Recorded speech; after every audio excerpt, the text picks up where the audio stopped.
بسم الله الرحمن الرحيم. متابعيني اهلا بيكم النهارده، متابعين مطبخ شيمو لاحلى الوصفات. اهلا بيكم النهارده بعد غيبه 6 شهور، معلش سامحوني. فتره طويله بس ان شاء الله مش هتتكرر تاني. هنبدا النهارده في اول وصفه لينا، ووصفه تعجبكم جدا لو عندك عزومه او عايزه تعملي عشوه حلوه لجوزك واولادك. مفيش اجمل من فتة الكبده الاسكندراني. النهارده ان شاء الله هنعملها بكل سهوله. معايا الوج بتاعي، ضايفه فيه معلقتين من الزيت وعليهم معلقه من اللية. كبده اسكندراني يا جماعه، اللي بنشم ريحتها في العربيات بره اساسها اللية، بس انا بحاول ان انا اخففها لما بضيف عندي معلقتين الزيت النباتي. هنزل عندي بالكبده بتاعتي بعد الزيت واللية ما يبداوا ان هم يسخنوا. بضيف كمان قبل ما انزل باللية فص واحد كده بس من المستكة. بعد ما يسيح بنزل بالكبده وهبدا ان انا اقلبها لغايه اللون بتاعها ما يتغير خالص. هضيف معايا معلقه صغيره من الثوم المفروم، بعد كده اقلب.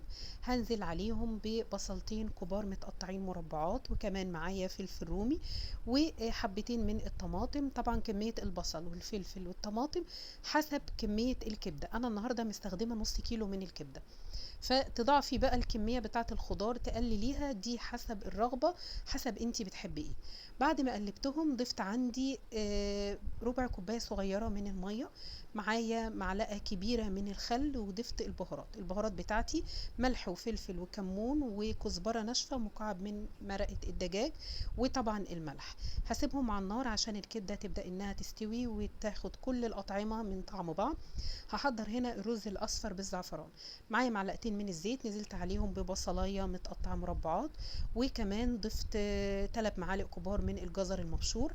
هبدأ اشوحهم. ممكن في المرحله دي تضيفي زبيب، تبدأي تشوحي البصل والزبيب والجزر مع بعض وتنزلي عليهم بالبهارات. البهارات بقى حبهان ولومي، وكمان قرفة وكمون وكزبرة ناشفة، ومعايا كمان بهارات فراخ لو انت عايزة، او ال7 بهارات، والملح، ومعايا كركم، ومعايا ربع معلقة صغيرة من الزعفران. بظبط طبعا الملح بتاعي ومكعب مرقة الدجاج، وبضيف كوبايتين المية حسب مقدار الرز اللي انت هتعمليه. انا النهارده هستخدم كوبايتين من الرز، فعشان كده ضفت كوبايتين من الميه. هسيب الميه او المرقه بتاعتي تبدا تغلي، وهنا هحضر الصوص الابيض. الصوص الابيض ده بتقدميه جنب الشاورما، سواء شاورمه كبده، شاورمه سجق، شاورمه فراخ، شاورمه لحمه. بجيب معايا نص كوبايه من الطحينه، بضيفها كده في البوله، عليها ربع معلقه من الثوم، بضيف ملح وكمون وكزبره ناشفه، وهنزل عليهم بمعلقه ونص من الخل. اول الطحينه ما تبدا تجمد هفكها بالميه، وبعد كده هنزل عليها بعلبه الزبادي، وهبدأ أخفف الصوص عندي. وآخر حاجة هي عصرة الليمون. هدخل الصوص ده عندي بقى في التلاجة. وهنا تحمير العيش: عايزة ترشي على العيش معلقتين 3 من الزيت وتنزليهم في الفرن تحت الشواية، تمام. أنا بفضل إن أنا بقليه كده، بتحكم في لونه وفي ثواني معدودة بيكون جاهز. مرقة الرز عندي يا جماعة خلاص غلت. ظبطت الملح، نزلت عندي بكوبايتين من الرز مغسولين. أول ما بدأ يشرب كل الصوص بتاعه هديت عليه واستوى. تعالوا بينا بقى نشوف هنقدم فتة شاورمة الكبدة الاسكندراني ازاي، او فتة الكبدة الاسكندراني ازاي. بجيب بقى سرفيز واسع كده، او طبق بقى يكون صيني واسع كده على قد عيلتك طبعا. لو عايزة تبدأي تغرفي الطبق دوت، او تعملي طبق الفتة دوت لكل واحد الطبق بتاعه برضو، تمام. هنا جايبة طبق كبير، نزلت عندي بكمية من الرز، بعد كده بنزل بالعيش المتحمص عليها. ممكن تضيفي صوص ابيض، وممكن تضيفي صوص من بتاع الكبدة او بتاع الشاورما اللي انت عاملاها، بيبقى الفراخ ليها صوص والكبدة ليها صوص، فده بيدي تطعيمة حلوة جدا. بعد كده هنزل عندي بطبقة كمان من الرز فوق العيش، بعد ما اديت له كده معلقتين من صوص الكبدة علشان العيش عندي يبدأ يطرى كده حاجة بسيطة وياخد من طعم الكبدة، بيبقى طعمه اللهم بارك، بسم الله ما شاء الله. حقيقي طعمه في منتهى الروعة. أكلة جميلة، أتمنى إن انت تجربيها. نص كيلو كبدة هتحضريها هتأكلي 5 6 انفار عندك في البيت. وصفة جميلة، بناكلها بره بتبقى غالية، مش هتتعمل بنفس النظافة اللي انتوا شايفينها.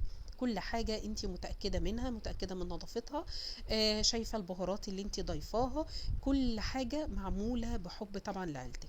بعد ما فردت طبقة الرز فوق العيش، هنزل عندي كده بكبشتين كبار من الكبدة الاسكندراني بتاعتي. الله اكبر على ريحتها، طعمها في منتهى الروعة. اتمنى حقيقي ان انتوا تجربوا الاكلة دي. هجيب بقى كام معلقة عندي من الصوص الابيض، وهبدأ ازين كده عندي من فوق على الكبده او جنب الكبده. لو عندك بقى شويه بقدونس متقطعين، ترش كده رشه من فوق، والطبق بتاعنا بقى جاهز. تعالوا نشوف قدمت ايه بقى جنب الاكله بتاعتي. ادي الصوص الابيض بتاعي بقيته طبعا، معايا الليمون المخلل بتاعي والفلفل. بقيت الكبده طبعا قدمت طبقين، قطعت الخيار، وادي الغدوه بتاعتنا النهارده في منتهى الجمال. فتت الكبده الاسكندراني بالصوص الابيض، مفيش اجمل منها.